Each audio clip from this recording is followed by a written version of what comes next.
CapCut'ni ochib olamiz. Keyin vizuallar tanlaymiz. Raqslarni faqat ochiq ranglari bo'lsin. Jigarrang qora bo'lsa effekt yaxshi yoqmaydi. 2 soat tanlayman. Keyin bitta odamniki bosib qo'yish kerak.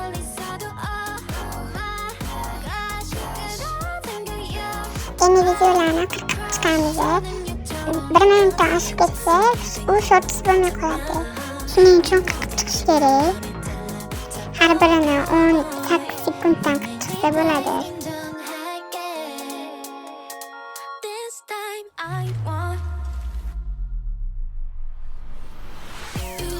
Endi bitta videoni ustiga bosib, pastki qatorlarda mana shu bo'limni tanlaymiz. Keyin ozgina yog'och sili ikkita uchburchak chiqadi, o'shani yuz qilib qo'yamiz. Endi shu harakatda hamma videolarga qilib chiqamiz. Bir xillarni rangiga tushmay qoladi, shuning uchun 50 qilib qo'ysa bo'ladi. Xullas o'zingizga yoqqanini qilaverasiz. Agar rangi qanaqadir yoqmay qolsa, men qildim. Endi tekst yozamiz. Birinchi mavzuni yozib olamiz kirish qismiga. Keyin mana shu bo'limni tanlaymiz. Xuddi men qilganimdek qilasizlar. Orqa foniga rang berib, ochaytirib olamiz. Keyin qolganini hammasini o'chirib qo'yamiz. Men emoji qo'yish esimdan chiqibdi. O'shanga o'zingizlar qo'ysanglar bo'ladi. Men Google'dan o'zim sketch qilib olgan shriftimdan foydalandim. Sizlar boshqa shriftlardan foydalansanglar bo'ladi. CapCut shriftlari ham bor. Process. Men keyingi videolarimda sizlarga o'rgataman. Men yozib oldim. Endi shu mavzu yuzasidan boshqalariga yozib chiqamiz. Hammasiga yozib olib, keyin ikkita videoni o'rtasidagini bosamiz. Xohlasangiz mendek qiling, yoqmasa o'zingiz xohlagan effektdan foydalansangiz bo'ladi.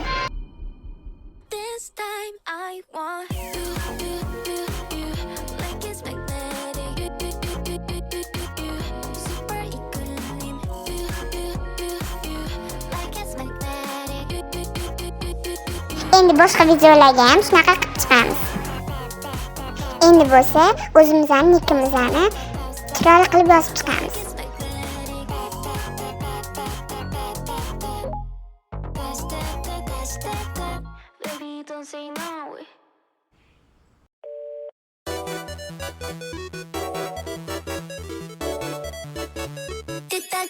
Endi shu yozgan nikimizni fontini tanlab, stilini to'g'rilaymiz. Bu ishimizni qilib bo'lib, keyin uni to'g'rilab, pastiga sari ko'tarib qo'yamiz. Keyin animatsiyani bosamiz. Shu yerdan image overlay deb yozsanglar ham bo'ladi, lekin men uni yozsam chiqmadi. Menda process. Sizlarda promi yo'qmi bilmadim. Agar shunaqa bo'lsa, shunaqa qilsanglar bo'ladi.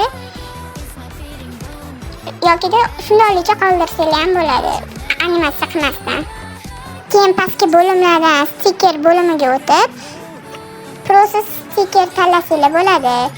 Agar xohlasanglar, u ham videoni chiroyli qilib turadi.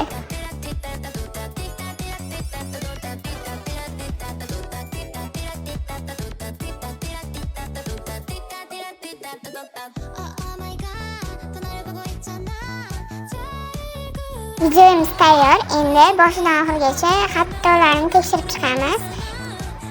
Uni to'g'rilab, keyin eksport qilamiz. Keyin tepadagini agar yoqilib qolsa o'chirib qo'yinglar. Prolaydi, keyin eksport bo'lmay qoladi. Ana endi eksport bo'lgan videomizni CapCutga yana tushirib olamiz. Endi hamma qiziqadigan joyga o'tamiz. Effekt bo'limiga o'tib, video effektga bosamiz. Yo'dan Sharpen deb yozamiz. Qidiruvni bosamiz.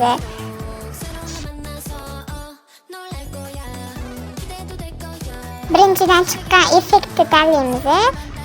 Keyin yana ustiga bosib, to'g'rilab chiqamiz. Xuddi mendek qilinglar, xohlasanglar boshqacha qilsanglar ham bo'ladi. Ana endi videoni ustiga bosamiz. Keyin pastdan animatsiya bo'limini o'tib, shu so'zni yozamiz. Keyin joyingizni tanlaysiz, sekinligini o'zgartirasiz. Agar istasangiz, boshqa effektlarni ham qo'shsangiz bo'ladi. Masalan, xohlasangiz mandaka qiling. Videomiz tayyor, endi eksport qilib yuboramiz. Bu videoni ko'rganingiz uchun kattakon rahmat.